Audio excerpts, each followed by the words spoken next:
Hello, good morning everyone. Have a blessed Sunday po sa ating lahat. So sa ngayon, sarboy na naman tayong pumapadyak. Bale, gagali ko lang kanina sa simbahan. Kakatapos ko lang din simbahan. So actually dapat mag-rest din sana ngayon, mag-rest day muna. Kaso nga lang yung mga nakarang araw ay hindi na ako gano'ng nakapasok. Kasi ngayon may ikon lang kasi ako ngayon, may napansin lang kasi ako sa daanan na to.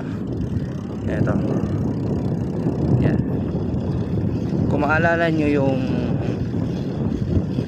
ito, di ko alam kung dito ba yung banda yung ginagawa or sa kabila, sa may patas dun, sa may patas dun banda. Actually kasi noong mga nakaraang mga isang linggo na tumigil, hindi pa ako nadadaan dito. Karaniwan doon yung naging daan ako doon sa kanya, may kabila dun, sa kabila daan.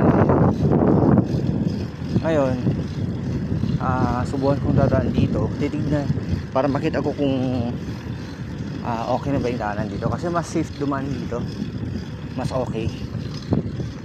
Ewan ko lang ano kayang resulta, accessible na ba ang bisikleta dito or something na hindi pa. So malalaman natin yun kapag so ito na. Ayun, may kon pa rin, may nakatambol pang kon dito, buhangin tsaka bato, pero nasemento na siya. So paano kaya to? Ayun, ibig sabihin kung ano pala siya, sementado na siya, all goods na. Oh yan,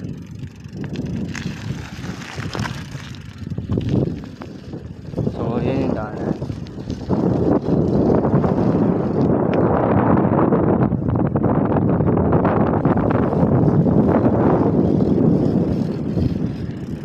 Yun yung yun na yung daan sa akin, yun yung update. So ibig sabihin pwede na ako makadaan dito, pero yun nga lang, medyo may kondo ay hindi ko alam kung ano yung kondo. Anyway, yan ang epekto kapag hindi mo nadadaanan or hindi mo madalas nadadaanan kasi isang daanan. Minsan parang maninibago ka. Well, dito naman yung patas dito, rough road pa lang to, hindi pa siya sementado.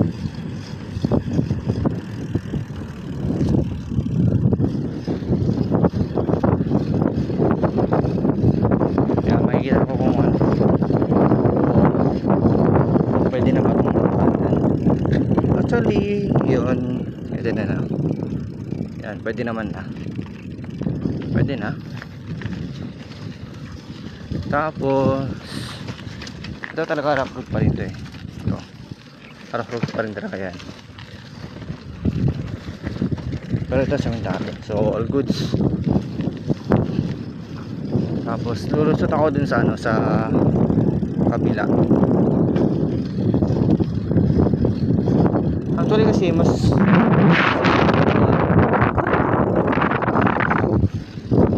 walang ganong sasakyan, kung meron man ilan lang. Hindi kasi kaya dun sa kabila na ang dami, ang bibilis pa, may pagkalubak-lubak na aling daanan dun, tapos gano'n pa nang bibilis ang patapos ng sasakyan dun. Kaya nag-iingat-ingat lang din naman. Hindi kasi kaya dito peaceful, tahimik.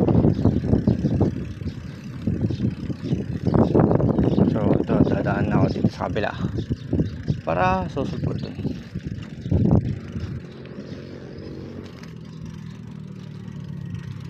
So yun lang. Meron pang dito ongoing hubs section. Yan. kita nyo nga naman yun talagang epekto kapag isa rin sa mga epekto na kapag yung isang daan na hindi mo gano'ng nadadaan or hindi matagal ka nang dinapapadaan sa lagi mong dinadaanan na talagang may mga pagbabago. Yan. Kaya yun lang muna yung yung road updates sa ngayon. Kaya so yun lang muna yung documentary videos ko for this day. Kaya thank you so much po and God bless po sa ating lahat.